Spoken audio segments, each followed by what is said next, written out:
it's your girl, Stephanie J. Sanders, and I am a relentless go-getter who wants to change the world one person at a time by providing education and resources to educators who want to be financially secure while doing what they love.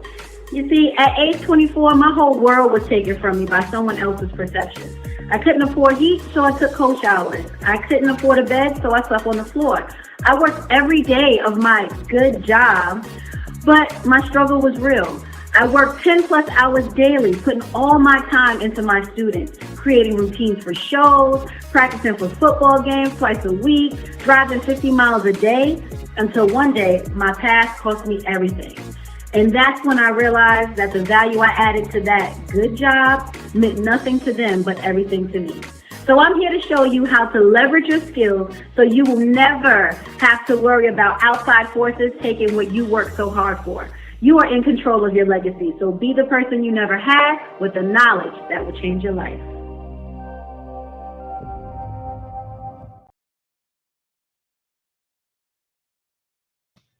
Hello, hello, hello, everyone. I hope you guys have had a marvelous day.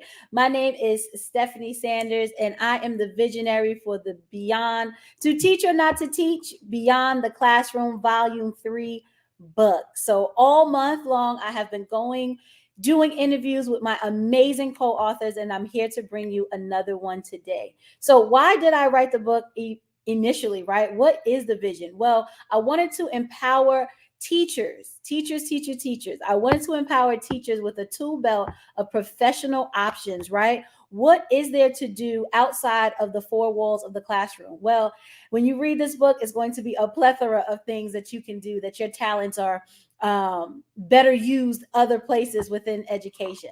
I wanted to also highlight the value of teachers, because we are extremely valuable. If you only knew how much we did in a day, in a week, heck, in an hour, right?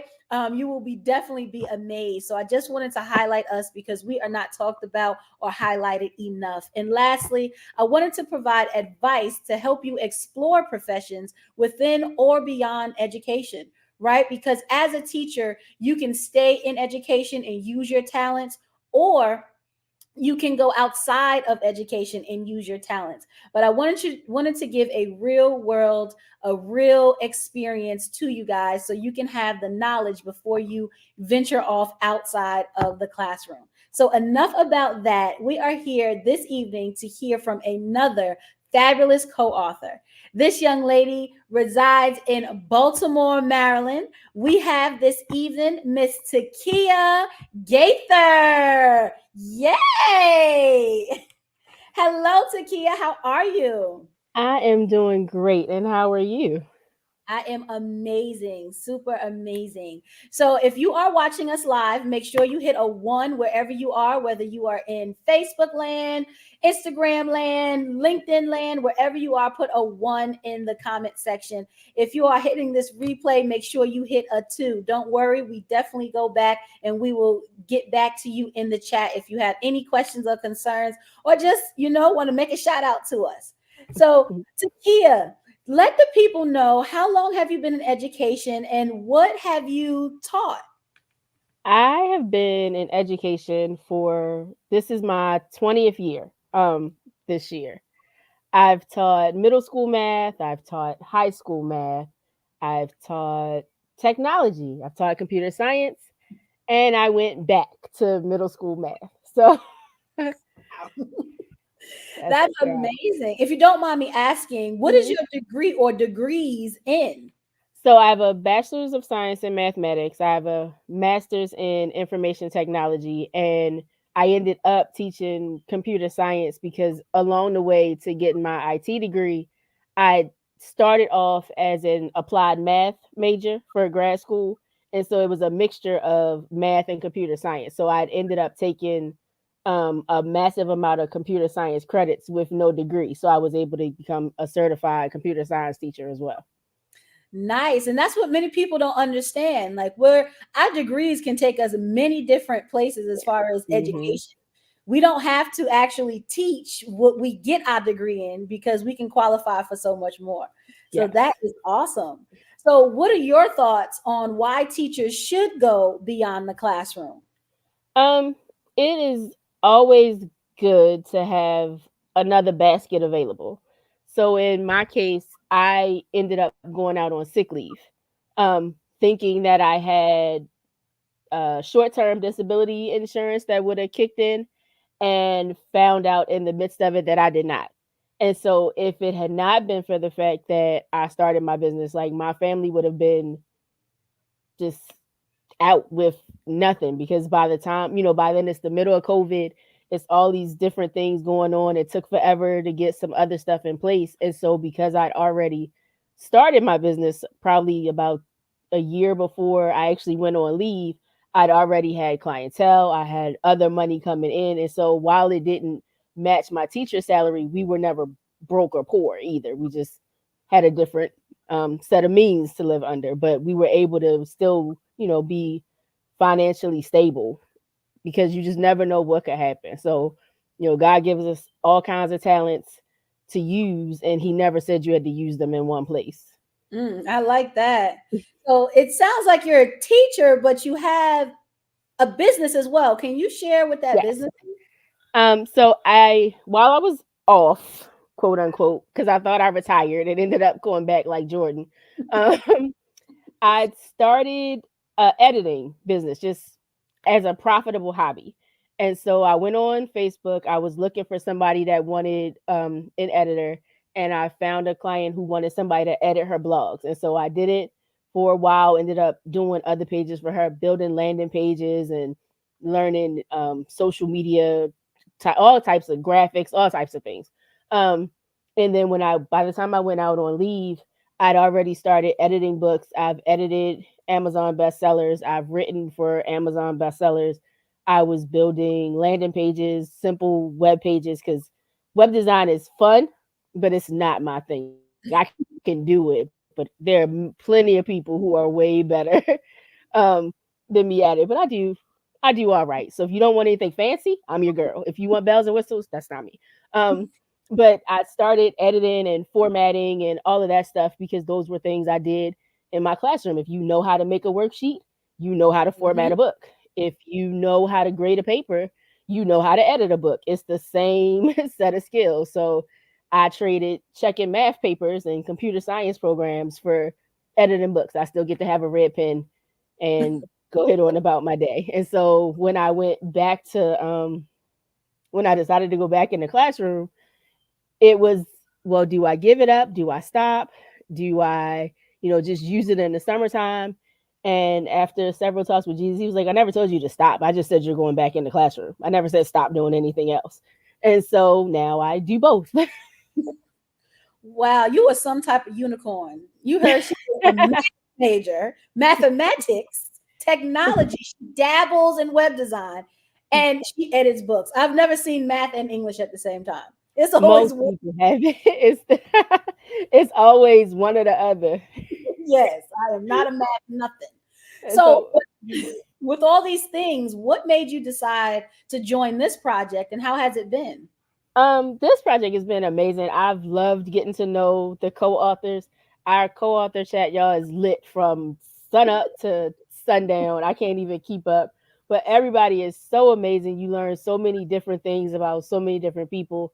And just the things that they do, all the things people decide to do outside of the classroom. Some that still have to do with teaching, some that don't have to do with teaching.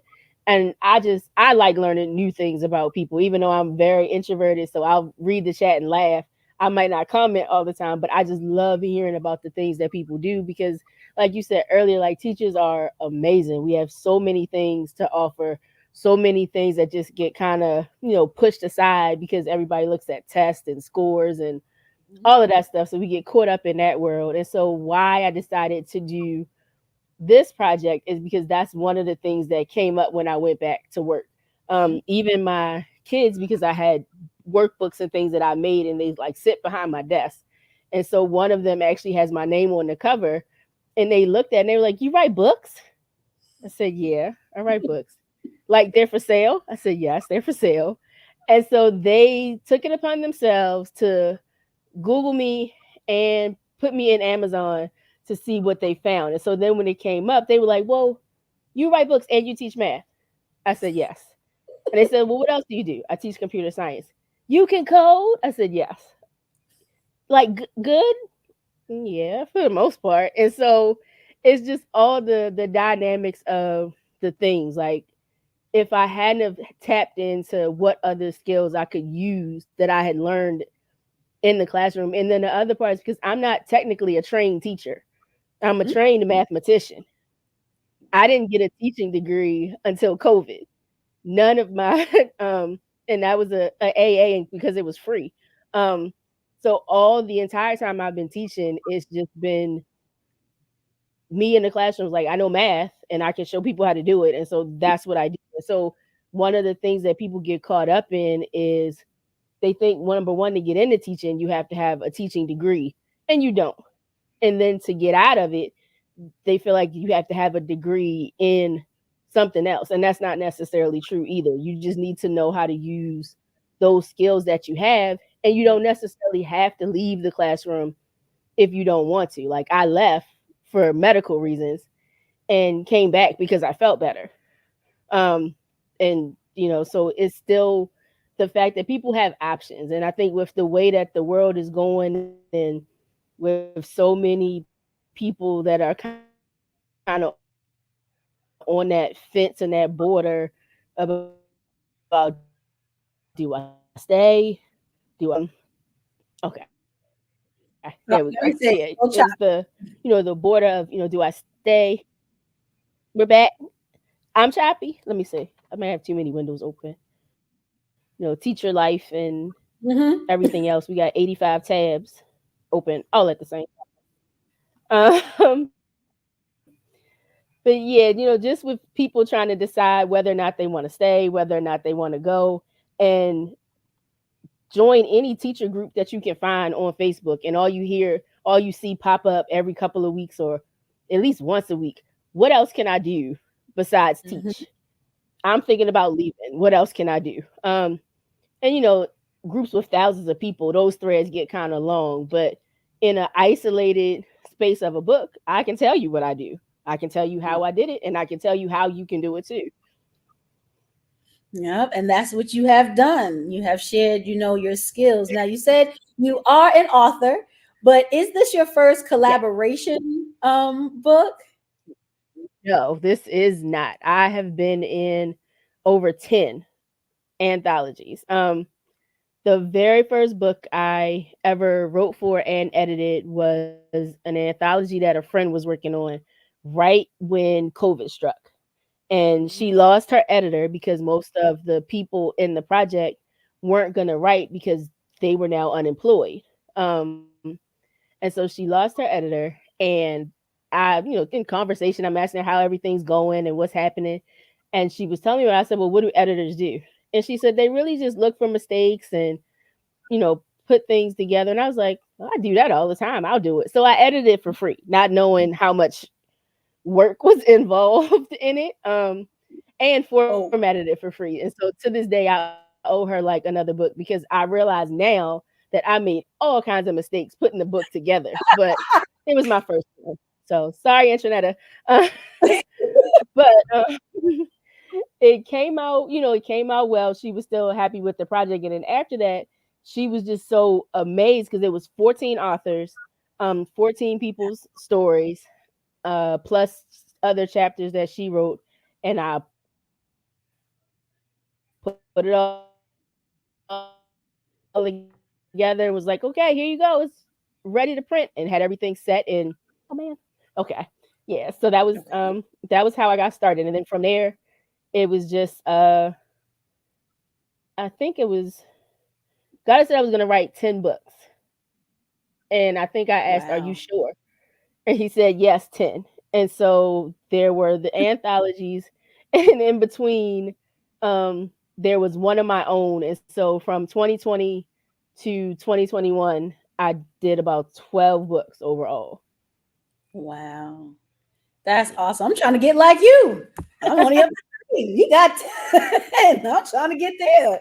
That is all right. So tell the people, where can they find you? Where can they find your books? Where can they contact you if they need editing, if they need, a very low key web design? Yes. You know? I'm on Facebook and Instagram as Takia the Teacher, because one of the things that I could not uh break up from when I first started, my they was like, well, you have to pick one. You either have to be the teacher or be something else. And I was like, well, I'm not going to pick. I'm still going to be the teacher.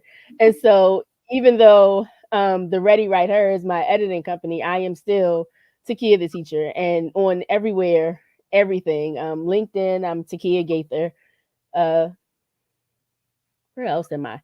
TikTok. I'm on Takia the Teacher and the Ready Write Her. I have both on there since people kept telling me, well, you should start another one. So there are two. But if you want editing, if you need editing services, please send me a DM. You can see my name spelled. Just tag me on anything and we can go from there. Oh, my website is thereadywriteher.com. Nice. I And like that name, the Ready Write Her. Very creative. Look at that. Well, I'm not going to be a mathematician. I'm going to just stick to English. I'm not going to jump to the side. Feats I've done, how many grades I've put in. No, no, no. Guys, make sure that you hit her pre-sale link, which is at the top. Make sure you get in contact with her and make sure you support this young lady. Is there anything else you would like to tell the people out there? Um, just whatever it is you feel like you want to do outside of a classroom, find a way to do it. Like you're not stuck, you're not pigeonholed. You don't have to stay. If you really feel like it's your time to go, if you're a person who prays, pray. God answers. Mhm. When I first started the Ready Writer, I had no idea what I wanted to do. Takia the Teacher was actually the name of my original blog that I Mm. started because I had this thing that I was just going to make all this money being a blogger, not knowing what all had to happen behind the scenes for that to take place. So I started the blog, and it was good for a minute, and then it wasn't. And so when I went back to start over, and I was like, I need something else to do. I need something that I can do on my time when I want to. And I prayed, and maybe 20 minutes later, the answer popped up, was like, you can just edit stuff. Oh, okay. And here we go. And so 4 years later, five actually, here I am still editing. And so you don't have to be stuck. You can move. There's other things to do besides being an administrator. There's other things to do besides being a tutor. There's other things to do besides being a college professor. Nothing wrong with any of those things. I've done two out of the three. I have no desire to be an administrator unless I own my own school, but which may be further down the line. But you don't have to stay in that one spot. You it's like that commercial, you're now free to roam about the cabin. You're free to roam about the cabin. Your teacher skills are transferable many more places than just your classroom. And you don't have to feel like at any given moment that all you are is just a teacher. You're a teacher, you're low key a counselor, you're auntie, uncle, sometimes dad, sometimes mom, sometimes problem solver. You're the lunch lady, you're the janitor, you're the room designer, you're the decorator. Like all of these different things that you can find at any given moment to put to use someplace else. You're the event planner. If you can plan a field trip, you can probably plan an event and plan one very well, especially if you Mhm. haven't lost a kid. Like these are all the things that we take for granted.